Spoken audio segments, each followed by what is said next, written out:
morning mga madam. Kamusta na po kayong lahat dyan? Welcome to Maris Life in Australia ulit tayo.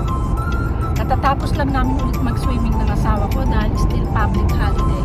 So, pagkatapos namin mag-swimming, actually maganda ngayon yung swimming pool doon kasi tahimik, very quiet, not many people.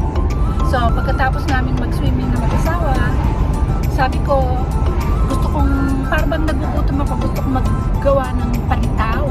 Kasi normally, bumibili ako ng palitaw dyan sa may Morley Filipino shop. Kaya lang, sometimes, they don't have it. So, my husband said, why don't you make it? Okay, sabi ko kasi, numero uno ako na I can't be bothered in making. But this time, I will try. Kasi, hindi ko alam kung ano ang sekreto, bakit yung iba pag gumagawa, talagang tuyo, tapos nalalagyan nila ng coconut. Pero last time when I make one, bakit basa, kahit matagal ko nang iniluto, tapos ipiniprints ba yan, hindi ko alam. So, kailangan manood tayo ulit ng YouTube kung paano paggawa ng palitaw. Anyway, kagagaling lang namin sa Chinese shop. Alam nyo ba, pag nagpupunta kami sa Chinese shop, talagang minsan, hindi inaaboy ko na magpunta dyan dahil isang labasan, ang laki ng nagagastos. Kasi marami kang mabibili, katulad niyan. Lumabas kami, nakaabot ako halos ng 100 para lang mabili ng mga pansahog, mga ganyan, kung saan. So, naisipan ko magawa ng suman at saka palitaw. So, ayan. Dati-dati naman ako hindi gumagawa ng mga ganito. Bili lang ako ng bili, pero ngayon, gagawa tayo. At tignan natin at magiging lasa. At of course, dadalang natin si Mother. Kahapon nag-long drive kami. Nagpunta kami sa New Norcia. So, my husband drove there for 3 hours. So, ngayon, galing ako sa Incheck. Tignan nyo guys kung binili ko. Ilang araw na ako nagke-crave ng puto. Pero alam nyo ba, iba pa rin ang luto ng Pilipinas. 2011 nang umuwi ako, yung luto nila ng ginatan, sobrang sarap. Ano ba ang sikreto ng mga lutong sa Pilipinas at mas masasarap ang mga lasa? Katulad ng mag-order kami na ng ginatan. Ako, Diyos ko, ang dami ko yata nagasto sa isang resto sa pagkain dahil ang sasarap ng mga timpla. Ngayon, ang tanong ko, same ingredients din naman ang ginagamit namin dito sa Australia. But why is it that every time I cook it doesn't taste quite the same? Tapos nakita ko kanina sa Chinese shop, you can buy some frozen, I didn't buy, pero you can buy some frozen pandan leaves. Wow! Pandan leaves, and quite a lot too, you know, sa isang packet. So ngayon, normally hindi kami nag-breakfast ng mag-asawa dahil nag-intermittent fasting kami, kakain na lang kami ng mga bandang alas 12. But today, dahil pagkagaling sa Chinese, bumili ng mga ini-steam ng mga, what's that one you bought, darling, for steaming? Vegetable dumplings. Dumplings, vegetarian, and mine is pork and prawns. So, yun na lang siguro ang ilalunch namin. Pero, dahil ilang araw na ako naghahanap ng palitaw, ng puto, akala po buntes, ayan, nakachempo ngayon. Dahil hindi palagi may tingnan itong mga inject na to. So, ayan, kakainin natin to. Ito ang aking i-snack sa araw na ito. Tapos, magtatangalian kami. So, balik na lang tayo mamaya dahil maggagawa ako ng kutsita. See you soon! Puto! Puto kayo dyan! Puto kayo dyan! Naalala ko sa Pilipinas nung araw, some seller selling. Puto! Okay, normal itong mga puto na to, gawa to ng mga Vietnamese. So, gata daw yan.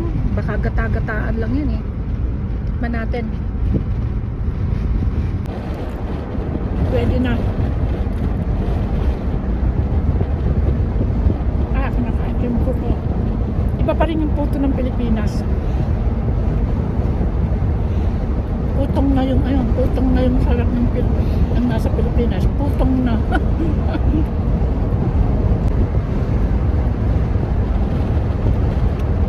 Supal pala natin yung asawa. Bye! Bye! Go, just some more, just bye.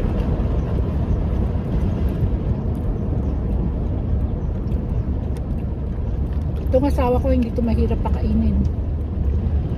Lahat kinakain ito. Eat that last one. Darling, quick, I'm gonna spill the thing. Ah! Oh, ayan guys, oh. $2 lang daw tong isang bag na to ng beans. Ayan. Marami-rami rin yan na panggisa. Tapos, hahaluan ko siya ng snow peas. Yan lang, igigisa natin yan. Tapos, ang kahalo niyan ay vegetarian na, para bang yung, how you call it? Minced meat siya, vegetarian. Hang on. Ito guys, yung sinasabi ko sa inyo, ayan. Plant-based siya by Bird's Eye, pero minced meat. So, yan ang binili ko. Igigisa ko yan mamaya. Tapos dadala natin si mother. So, nagustuhan ng asawa ko yung puto. Ayaw niya yung may kulay. Sabi ko, kulay lang naman yan eh. So, yan. Tapos bumili ako ng rice dahil alam niyo ba kung ano ang aking gagawin? Tignan niyo to. Dito, binibili ang dahon ng saging. Ayan. Frozen banana leaves ni galing, product siya ng Thailand. Ayan. Binibili dito. Can you imagine?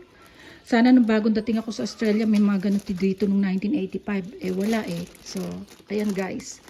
Frozen. Marami-rami din na sumantong magagawa ko na to. Tapos, nagtataka ko dahil lahat ng water nila, melon, ganyan kalalaki. Ang mga presyo, $5, ganon, $4. Eh, bakit ito? $1.49 lang. So, kinuha ko siya. So, ayan guys.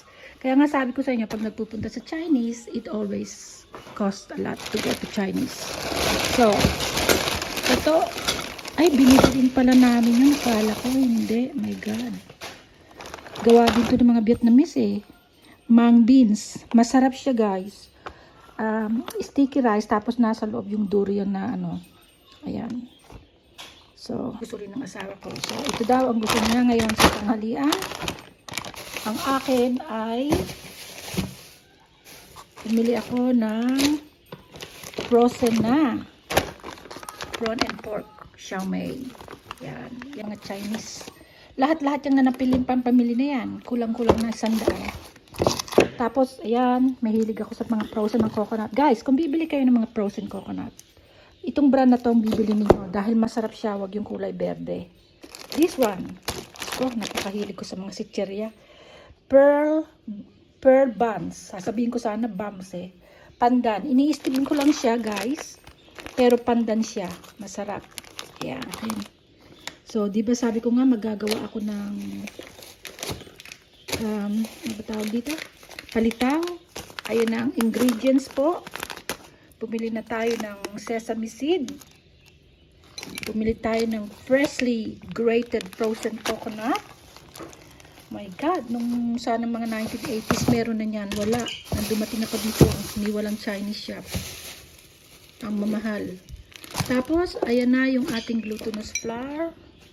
Yan ang gagamitin natin.